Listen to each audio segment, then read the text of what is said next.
Shalom. Puji Tuhan, hari ini kita sudah sampai di dalam perjalanan Katekismus Heidelberg. Kita memasuki peran yang penting untuk kita lakukan sebagai orang yang sudah mengalami kasih karunia Tuhan. Hari ini kita diberi tema kunci-kunci kerajaan surga. Wah, ini keren tema ini ya. Kalau kita sudah punya kuncinya ini enak nih, buka tutup surga gitu ya. Tapi kita akan memahami bersama-sama di dalam bagian ini bahwa tema ini menjadi peran penting bagi kita orang-orang percaya. Kita masuk di dalam Katekismus Heidelberg minggu yang ke-31 sudah Bapak Ibu sering kasih Tuhan. Dan hari ini kita akan mencoba menilik kembali dan merenungkan bagian-bagian pengajaran ini. Bapak Ibu mungkin beberapa hari ini mengenal sosok ini ya, yang sedang viral. Nah ini ya, ini semua sudah tahu berarti viral ya. Namanya Bapak Augustan ya. Bapak Augustan ini dulu adalah hamba Tuhan juga, khotbah juga gitu ya. Tapi dalam satu masa kemudian dia entah mengapa akhirnya berpindah keyakinan dari seorang Kristen berpindah ke keyakinan yang lain. Dan yang sangat viral itu adalah tantangan dia waktu itu, dan itu terbuka di YouTube dan semua orang bisa melihatnya, bagaimana dia memperlakukan kitab suci atau Alkitab itu dikasih di di pantatnya ya, kemudian diulangi lagi dan bahkan ada kayak dikentutin gitulah istilahnya gitu, mohon maaf ngomong ya. Dan dia menantang ini betul ini tunggu 30 hari apakah saya akan dihukum mati oleh Tuhannya ini, katanya begitu. Ya itu singkat ceritanya lah, tantangan yang cukup viral di dunia maya yang sudah tidak menjadi rahasia bagi kita semua ya. Nah itu banyak komennya kemudian, ada yang orang-orang Kristen juga yang mengatakan karena itu singkat cerita ada yang mengutuk ya gitu ya. Jadilah menurut perkataanmu gitu ya, orang Kristen gitu ya. Ada yang marah-marah juga, jadilah menurut perkataanmu. Karena itu Tuhan akan mengutuk ya, dalam nama Yesus, saya tambah dalam nama Yesus lagi ya, gitu ya. Tapi juga ada sebagian orang Kristen yang berbeda ya. Sebagian orang Kristen mengatakan Tuhan ampunilah dia sebab dia tidak tahu apa yang dia lakukan. Ada sebagian ngomongnya begitu. Ini lebih halus gitu ya, sehingga menjadi dua warna kekristenan yang berbeda. Singkat cerita memang beberapa waktu yang lalu ini Bapak Augustan ini akhirnya meninggal ya. Akhirnya meninggal. Jadi seminggu setelah dia itu tantangan itu dia sakit. Tapi memang itu udah 6 bulan yang lalu ya. Meninggalnya beberapa hari yang lalu gitu ya. Satu sisi orang yang mengatakan kutuk itu ini loh, orang Kristen itu loh. Itu geni itu ludah api gitu ya. Jangan macam-macam dengan orang Kristen. Bisa begitu orang-orang Kristen yang beranggapan bahwa dia jadi orang Kristen itu punya kuasa yang besar untuk bisa mengatakan sesuatu akan terjadi dalam nama Yesus, maka jangan macam-macam dengan orang Kristen. Sekali kutuk dalam nama Yesus itu orang bisa celaka. Ada sebagian orang Kristen yang bisa punya pengertian seperti itu. Tapi sebaliknya ada yang beranggapan bahwa jadi orang Kristen itu ojo gitulah, kita harus membawa damai ya gitu ya. Kita nggak boleh negas-negaskan gitu, menghakimi seperti itu. Ya dia meninggal memang karena dia sakit lah, nggak usah dihubung-hubungkan dengan kutuk ini dan itu. Jangan sampai orang lain akhirnya nanti tersakiti, kita harus juga menjaga, jangan menghakimi, nanti nggak enak lah. Ada yang seperti itu. Dan ya saya tidak tahu mana yang terjadi, mana yang sesungguhnya terjadi terhadap Bapak Agustan ini. Itu. Satu sisi kadang-kadang memang orang percaya itu sedikit berlebihan sampai mau jadi Tuhan. Sampai dia mau mengambil posisi Tuhan untuk menghakimi orang lain, bisa jadi itu. Malah kemudian sisi yang lain berbeda lagi. Orang yang tidak dapat menyatakan kebenaran Tuhan dan janganlah yang lembek begitu. Jadi dua sisi ini yang seringkali bisa ekstrim antara kiri dan kanan itu bisa kita alami. Satu sisi orang itu tegas, hakim ini salah, ini neroko misalkan begitu ya. Satu sisi orang itu janganlah kita, masih orang itu nggak benar ya dibenarkan, bisa jadi begitu. Kita jadi orang yang luwes, kemudian kita jangan sakiti hatinya. Nanti kalau kita ngomong ini nanti dihukum, nanti malah gimana gitu. Ada orang yang terlalu lembek begitu Bapak Ibu sering kasih Tuhan. Tetapi hari ini kita akan merenungkan di dalam Katekismus Heidelberg itu Bapak Ibu melalui Alkitab mengajar bahwa orang percaya itu diberikan kunci-kunci kerajaan surga untuk membuka dan menutupnya di dalam menyatakan panggilan keselamatan dari Allah. Maka dalam keleluasaan itu kita boleh punya hikmat bijaksana untuk memegang kunci-kunci kerajaan surga ini. Menutupnya ataupun membukanya. Bapak Ibu sering kasih oleh Tuhan kalau kita baca di dalam pertanyaan yang ke-83. Kita boleh nanti akan jawab sama-sama ya. Agak panjang nih, enggak apa-apa. Pertanyaannya begini untuk menjelaskan ini. Apa itu kunci-kunci kerajaan surga? Mari kita baca bersama-sama jawabannya. Pemberitaan Injil yang kudus dan pengucilan resmi atau pemutusan hubungan dengan jemaat Kristen. Dengan kedua sarana itulah kerajaan surga dibuka bagi orang-orang yang percaya dan ditutup bagi orang-orang yang tidak percaya. Bapak Ibu sering kasih Tuhan, minggu-minggu yang lalu setelah orang percaya itu mengalami anugerah Tuhan. Kita sudah dijelaskan begitu gamblang. Apa itu anugerah Tuhan? Hidup kita itu sudah diselamatkan dari dosa. Di dalam nama Tuhan Yesus Kristus kita menikmati segala hal yang baik karena posisi kita itu adalah anak-anak Tuhan. Apa itu anugerah Tuhan? Bahwa kita menerima baptisan. Kita bicarakan beberapa minggu yang lalu. Baptisan sebagai bagian dari tanda bahwa janji Tuhan itu betul-betul akan digenapkan bagi orang percaya. Kita meyakini janji Tuhan itu akan diterima oleh orang percaya. Bukan itu saja Bapak Ibu Saudara kasih Tuhan. Secara berkala dan terus menerus sampai seumur hidup kita. Kita ini akan menerima yang namanya perjamuan kudus. Sebagai tanda di mana kita diteguhkan Tuhan mengampuni dosa kita. Tuhan membenarkan kita. Dan Tuhan memberikan hidup yang kekal kepada kita. Bahkan Tuhan terus akan menguduskan setiap saat Tuhan kerjakan di dalam kehidupan kita. Maka Bapak Ibu Saudara kasih Tuhan, setelah kita memahami dan menerima semua itu, kita mengatakan puji Tuhan, puji Tuhan. Tapi tiba saatnya orang percaya boleh memegang peranan di dalam panggilan kudus Tuhan.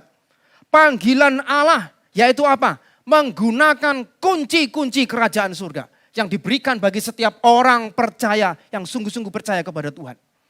Bapak Ibu sering kasih Tuhan, berdasarkan firman Tuhan, Katekismus Heidelberg mengajarkan ada dua kunci kerajaan surga. Ada dua pokok yang digunakan sebagai kunci-kunci kerajaan surga. Yang pertama itu apa namanya? Pemberitaan Injil yang kudus. Yang pertama pemberitaan Injil yang kudus. Yang kedua kalau dari jawaban tadi itu terkait dengan disiplin gerejawi. Apa itu? Pernyataan yang jelas, yang tegas terkait orang yang mengaku Kristen tapi imannya tidak Kristen. Bahkan hidupnya jauh dari kekristenan.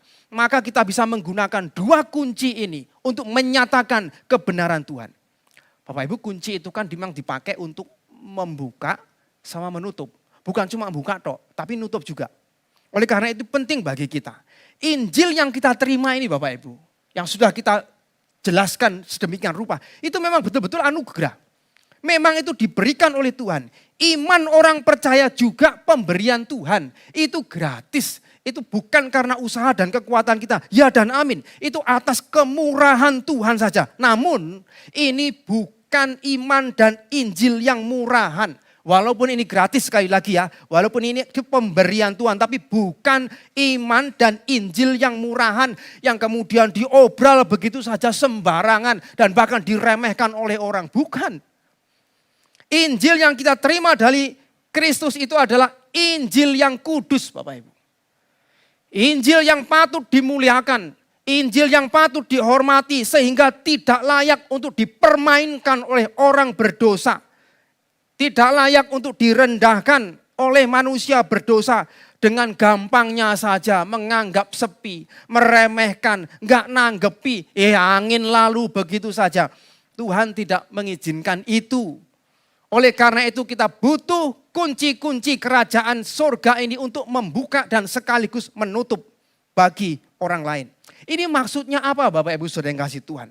Sewaktu pemberitaan Injil, sewaktu menyatakan kebenaran Tuhan, ini bukan dilakukan dengan memohon belas kasihan kepada orang Bapak Ibu.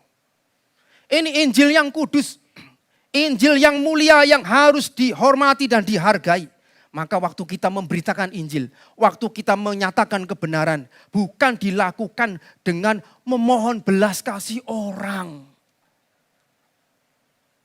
Mengemis-ngemis sama orang, ayo terima Injil ini. Ayo percaya Tuhan Yesus. Please, Tuhan sudah mati bagi kamu. Please percaya sampai ngemis-ngemis seperti itu. Bukan seperti itu. Bukan sampai kasihan Tuhan Yesus sudah mati, kamu percaya toh. Bukan untuk mengemis kepada orang, untuk percaya kepada Tuhan. Sebetulnya siapa butuh siapa di sini Bapak Ibu. Jadi ini ingin kita pahami bersama-sama. Keselamatan di dalam Kristus itu sekali lagi memang adalah kasih karunia Allah. Tetapi tetap disampaikan itu dengan memuliakan dan membesarkan Tuhan. Bukan dengan memelas kepada orang dan bahkan kita kadang-kadang menghargai orang itu lebih tinggi daripada Injil itu sendiri. Sampai-sampai kita tidak bisa menyatakan kebenaran Tuhan. Justru keselamatan dari Allah itu adalah sebuah proklamasi untuk memuliakan Tuhan. Siapa yang percaya? Siapa yang percaya? Kerajaan surga dibuka untuk engkau. Siapa yang tidak percaya? Maka kerajaan surga ditutup untuk engkau. Itu Bapak Ibu. Kalau kita lihat sekali lagi, dibuka itu contohnya bagaimana? Kalau kita membaca dalam Yohanes 3 ayat 16 itu kan sangat jelas. Itu ayat yang sangat kita kenal sekali. Karena begitu besar kasih Allah akan dunia ini sehingga ia mengaruniakan anaknya yang tunggal. Supaya setiap orang yang percaya kepadanya tidak binasa. Kunci itu dibuka, celek. Engkau yang percaya tidak binasa. Tapi secara implisit sekaligus secara eksplisit kita melihat yang percaya tidak binasa. Injil dibuka. Implisinya apa? Yang tidak percaya engkau binasa. Injil itu ditutup. Untuk yang tidak percaya. Itu ditegaskan pada ayat yang ke-18b Bapak Ibu. Dalam Yohanes 3 ayat 18b menegaskan sekali yang tidak percaya ia telah berada di bawah hukuman. Ini loh Bapak Ibu yang kasih Tuhan. Ketegasan dan kemuliaan Tuhan dinyatakan melalui pemberitaan Injil yang membuka dan sekaligus menutup. Bukan hanya terima Tuhan, engkau akan terima. Bukan hanya belas kasih, tapi juga ada nutupnya. Engkau enggak terima, ditutup. Bapak Ibu sering kasih Tuhan, kalau kita mengerti ini Bapak Ibu, maka sekalipun di dalam keluarga kita yang paling sederhana, kita boleh melakukan itu dengan tegas kepada generasi penerus kita. Ada orang tua yang sepertinya sangat bijaksana Bapak Ibu. Sepertinya ya gitu ya. Oh kalau keluarga kami itu menerapkan Pancasila, misalkan gitu ya. Menerapkan Pancasila. Enggak apa-apa, anak bolehlah mau jadi apa, begitu ya. Mau berkeyakinan ini, mau berkeyakinan itu. Kita enggak maksa anak lah. Dia mau ini, mau itu, enggak apa-apa. Kita berlaku sepertinya adil dan tidak memaksa. Apakah kita memahami kunci-kunci ini Bapak Ibu? Konsekuensinya. Kita mungkin menganggap kita demokratis. Padahal di dalam keyakinan iman Kristen yang sungguh, kita telah berlaku tidak peduli kepada Injil yang kudus itu. Dan kita juga tidak peduli kepada anak kita sendiri. Karena kita hanya membuka, tapi kita tidak pernah menutup untuk anak-anak kita.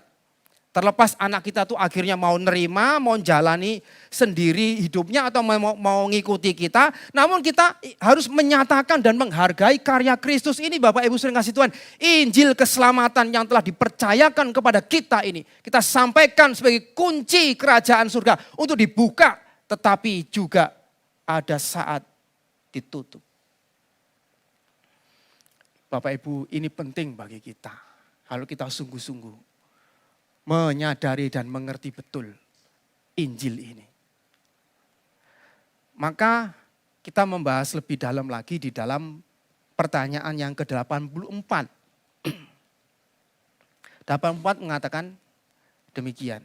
Bagaimana kerajaan surga dibuka dan ditutup melalui pemberitaan Injil yang kudus. Mari kita baca bersama-sama. Menurut perintah Kristus kepada semua orang percaya dan kepada tiap-tiap orang percaya. Secara perorangan diberitakan dan ditegaskan dengan nyata bahwa setiap kali mereka menerima janji Injil dengan iman yang benar, semua dosa mereka sungguh-sungguh diampuni oleh Allah karena jasa Kristus. Next, masih ada? Sebaliknya, kepada semua orang yang tidak percaya dan mereka yang tidak sungguh-sungguh bertobat, diberitakan dan ditegaskan bahwa mereka tetap kena murka Allah dan hukuman yang kekal selama mereka tidak bertobat. Allah akan menjatuhkan hukuman yang menurut kesaksian Injil ini, baik dalam hidup sekarang ini maupun dalam hidup yang akan datang. Amin. Bapak Ibu sering kasih Tuhan, kalau ini ditegaskan di dalam kunci-kunci kerajaan surga terungkap eksplisit di dalam Matius pasal 16 ayat 18 sampai dengan 19. Ketika waktu itu Simon Petrus ditanya oleh Tuhan Yesus, menurutmu aku ini siapa? Oh, engkau adalah Mesias, anak Allah. Dan pada saat itulah dalam ayat yang ke-18, Matius 16 ayat yang ke-18 dicatatkan. Dan aku pun berkata kepadamu, kata Tuhan Yesus, engkau adalah Petrus. Dan di atas batu karang ini, aku akan mendirikan jemaatku. Dan alam maut tidak akan menguasainya. Ayat yang ke-19. Kepadamu akan kuberikan kunci kerajaan surga. Apa yang kau ikat di dunia ini akan terikat di surga. Dan apa yang kau lepaskan di dunia ini akan terlepas di surga. Bapak Ibu sering kasih Tuhan, ayat ini memang ada banyak penafsiran. Kesalahpahaman terhadap penafsiran ayat ini memang akan bisa menjadikan orang Kristen ataupun gereja itu bisa menyalahgunakan kuasa Allah. Sepertinya kuasa Allah itu diberikan total kepada kita untuk sesuai kita gunakan dengan cara kita. Memang pada saat itu Tuhan Yesus sedang berbicara kepada Petrus. Tetapi kita melihat konteksnya pada saat itu bahwa yang dimaksudkan itu memegang kunci kerajaan surga itu bukan hanya Petrus. Bukan hanya Petrus. Ada orang yang memang menafsirkan sedemikian. Beberapa aliran menafsirkan sedemikian. Ini penafsiran yang sempit Bapak Ibu sering kasih Tuhan. Yang seolah dengan penafsiran ini semua gereja harus ada di dalam keselamatan yang diwariskan oleh Petrus sendiri yang pegang kunci itu. Dan diteruskan lagi kepada warisan di bawahnya. Diteruskan kepada warisan di bawahnya secara personal. Ada yang menerapkan seperti itu. Sehingga muncul dalam satu masa bahwa tidak ada keselamatan di luar gereja ini saja. Muncul konsep seperti itu. Tetapi Bapak Ibu Saudara yang dikasihi oleh Tuhan, kita sebagai orang percaya, pemahaman Kristen menyatakan bahwa ungkapan engkau adalah Petrus yang disampaikan oleh Tuhan Yesus itu tidak terlepas dari apa? Tidak terlepas dari pengakuan Yesus Kristus. Pengakuan Simon Petrus terhadap Yesus Sang Mesias, Sang Juru Selamat itu. Tidak terlepas dari pengakuan iman yang diutarakan Petrus yang juga bisa menjadi pengakuan iman bagi orang-orang yang lain termasuk kita pada saat ini. Jadi seluruh orang percaya. Jadi hal ini bukan hanya berbicara soal pribadi dan personal dari Petrus. Tapi waktu berbicara dengan Petrus itu, Petrus seperti mewakili orang Kristen yang lainnya mengenai pengakuan iman dan keselamatan itu. Sehingga Bapak Ibu yang dikasihi oleh Tuhan, kunci kerajaan surga ini bukan soal personal kepada Petrus. Tapi terkait dengan Injil yang diberitakan, pengakuan iman itu kepada orang lain dari orang-orang percaya. Sekali lagi, kunci itu diberitakan oleh orang percaya siapapun juga. Sekali lagi, kunci itu dipakai untuk membuka, tapi juga dipakai untuk menutup. Dibuka artinya sekali lagi, selama tidak percaya, selama orang itu percaya, selama orang itu bertobat, maka sesuai janji Allah, ia dinyatakan bahwa dosanya itu dihapuskan. Dosanya diampuni dan dia memperoleh hidup yang kekal. Tetapi ditutup artinya selama tidak percaya. Ada kata selama tidak percaya, maka menyatakan bahwa Allah akan menjatuhkan hukuman. Ada aspek penghakiman di sini kepada orang yang tidak percaya. Itu diberitakan kepada orang itu yang tidak percaya. Jadi Bapak Ibu Saudara sekalian, dua hal inilah berita di dalam Injil Tuhan. Dan ini Bapak Ibu Saudara kasih Tuhan menjadi antisipasi dari kenyataan di dunia ini bahwa memang di dunia ini ada orang percaya dan ada orang tidak percaya. Dan Injil ini berbicara kepada dua pihak ini. Ada orang percaya, ada orang tidak percaya. Alkitab sendiri menjelaskan bahwa ada ilalang yang tumbuh di tengah-tengah gandum. Alkitab sendiri berbicara mengenai ada kambing-kambing dari antara domba-domba. Itu kenyataan kehidupan di dunia ini bahwa ada dua jenis orang ini. Yang percaya kepada Yesus sebagai juru selamat dan ada yang tidak percaya kepada Yesus dan Yesus sebagai juru selamat. Maka Injil ini diberitakan kepada dua orang jenis ini. Yang satu dibuka pintu kerajaan surga, yang satu ditutup pintu kerajaan surga itu. Bapak Ibu Saudara yang kasih Tuhan, ini penting bagi kita sekalian. Jadi kunci kerajaan surga ini menjadikan kita datang dengan berita baik. Betul, iya.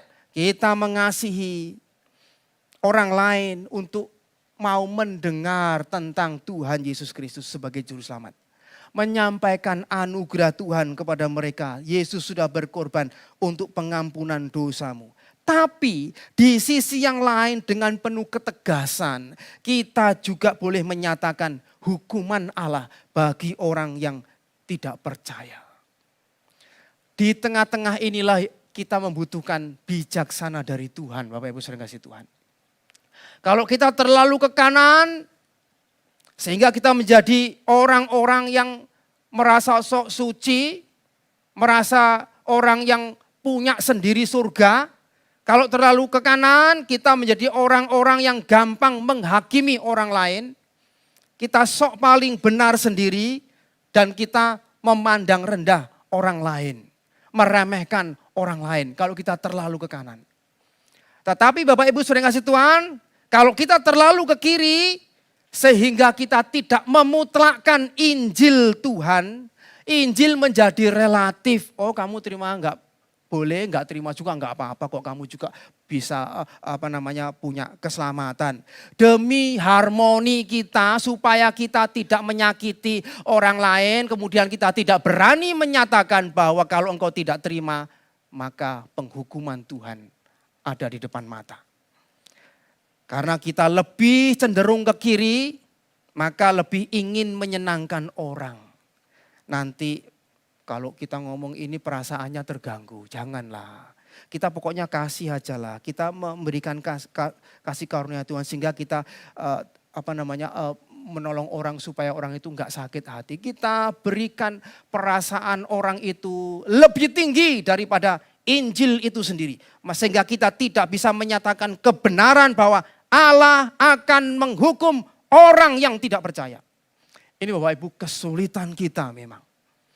Menarik, kalau di dalam katekismus Heidelberg ini, kalimat ada satu kata di dalam kalimat itu yang menolong kita supaya kita itu tidak takabur.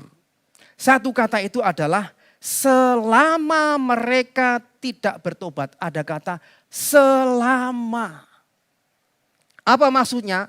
Ini artinya kita masih tetap membuka kemungkinan bahwa orang itu bisa bertobat melalui berita Injil. Berita Injil itu tidak mati di sini, tetapi orang yang menolak itu masih dibuka ruang. Suatu saat kita berharap dia mau percaya. Tetapi Bapak Ibu sering kasih kadang kita ini tidak sabar ya. Tidak sabar. Kadang kita sudah beri stempel orang itu. Dok wes iki angel iki wes. Kadang-kadang begitu ya. Wes enggak mungkin bisa ini selawase. Angel tuh sulit.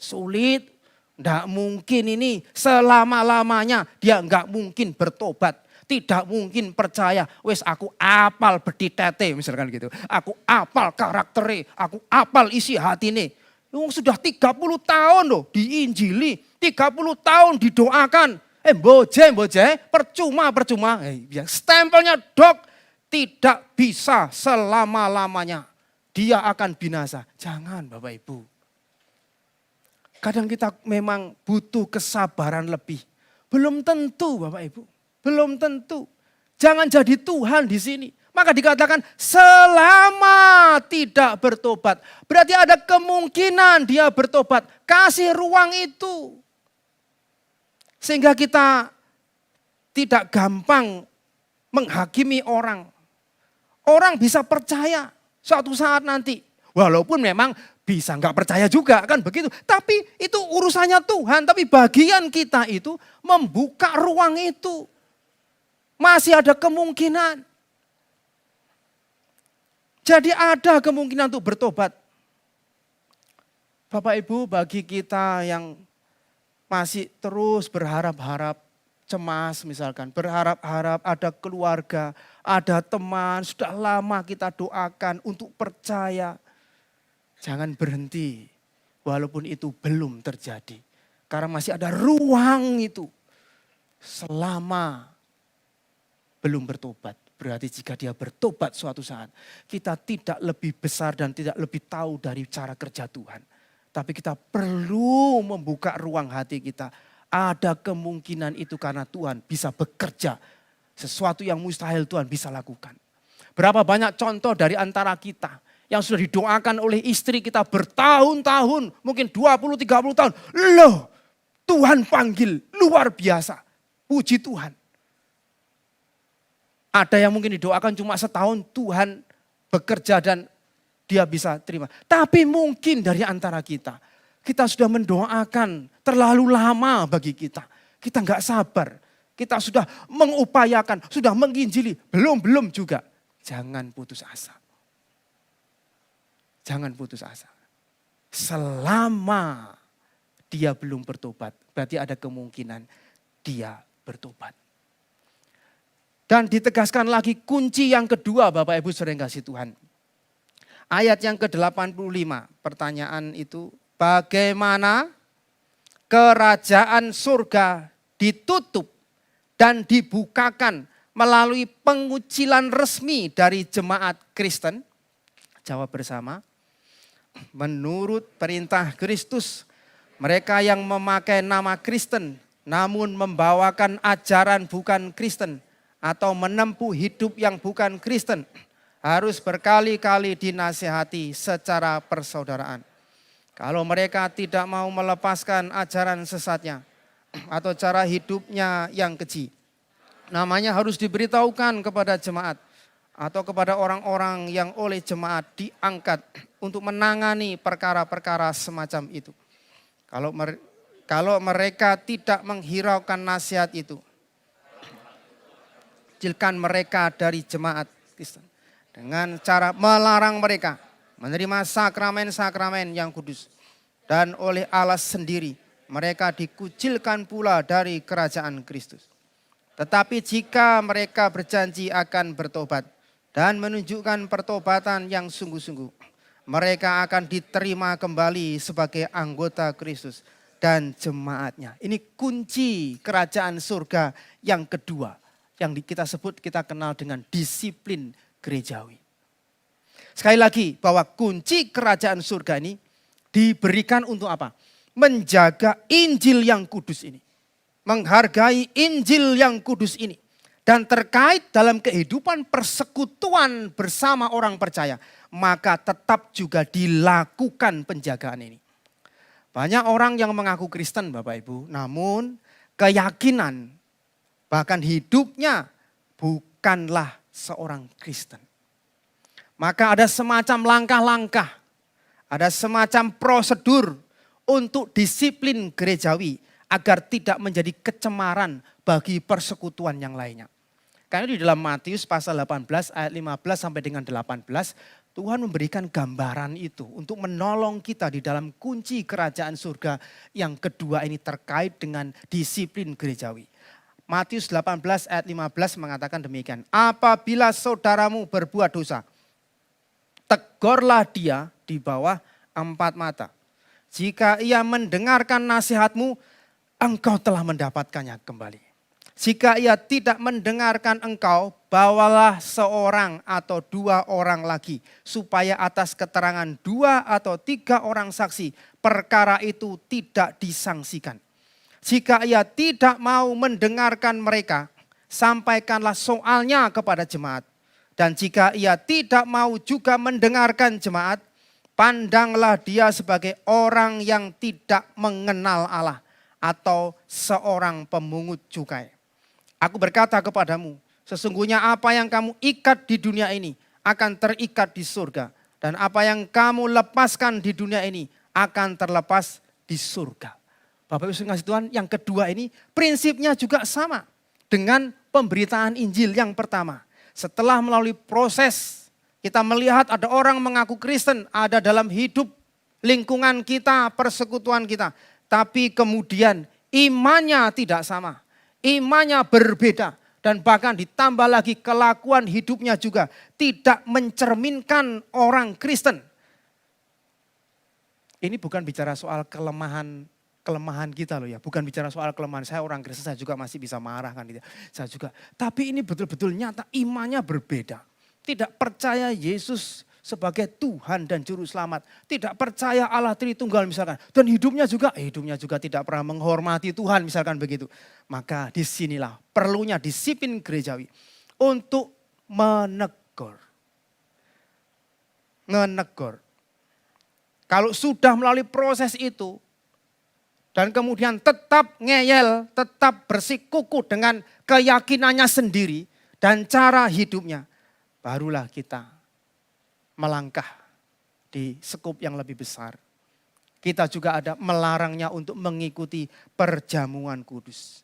Dan berdasarkan firman Tuhan, pernyataan gereja itu, keputusan gereja itu, diteguhkan oleh Allah sendiri di dalam ayat yang ke-18. Apa yang kamu ikat di dunia terikat di surga, dan apa yang kamu lepas di dunia juga terlepas di surga. Diteguhkan oleh Tuhan pekerjaan, menasihati, menegur, dan ekskomunikasi. Mendisiplin, mengeluarkan dari persekutuan orang percaya. Maksudnya dianggap bukan orang Kristen, dianggap bukan orang percaya.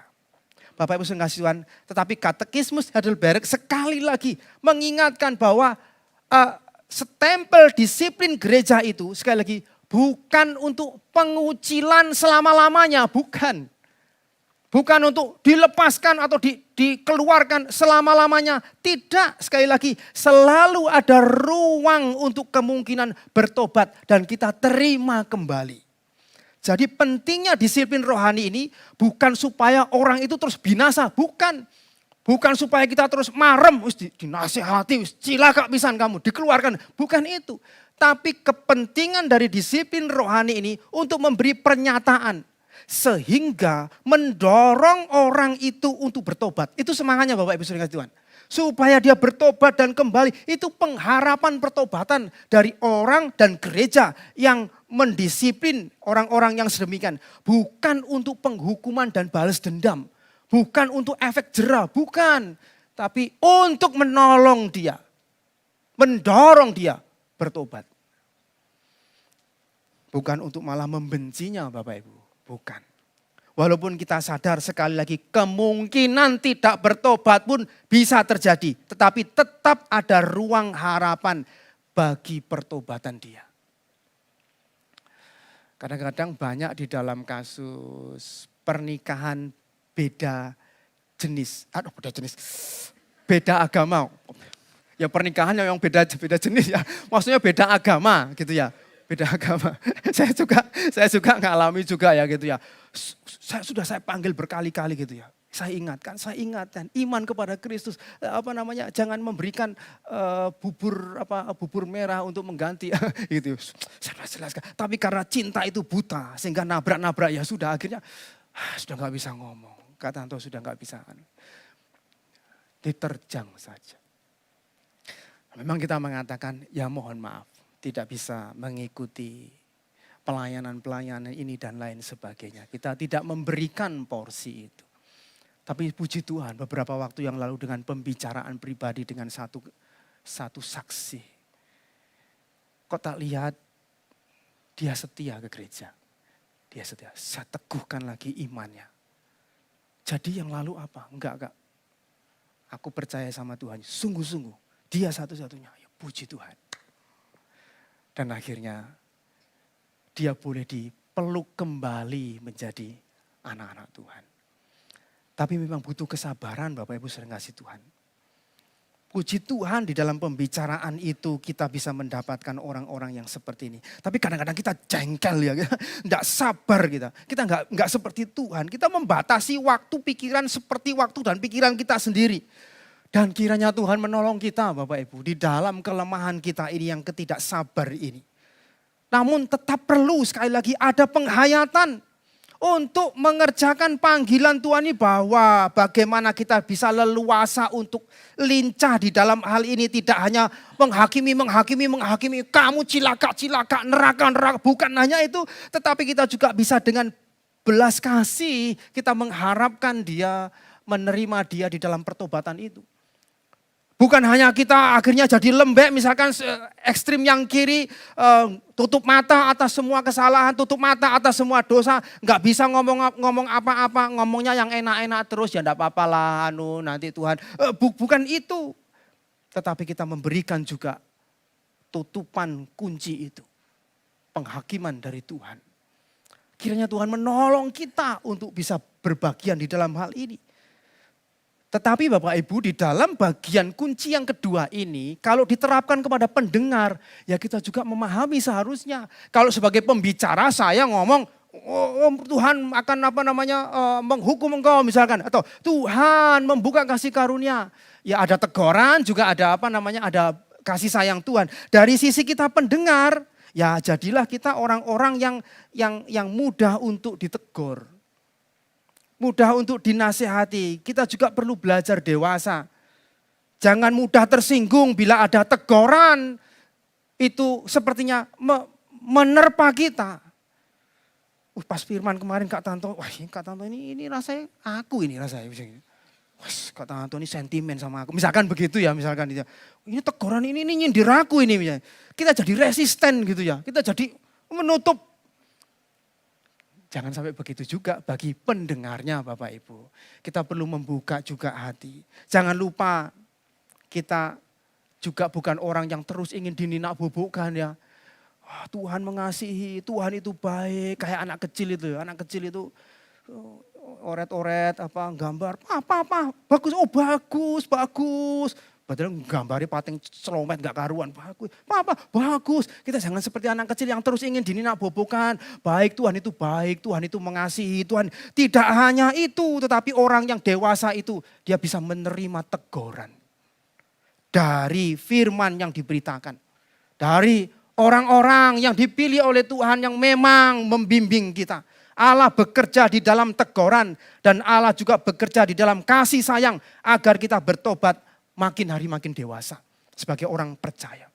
Bapak Ibu saudara yang kasih Tuhan, kalau kita lihat perjanjian lama, kita melihat bagaimana Tuhan berurusan dengan dosa.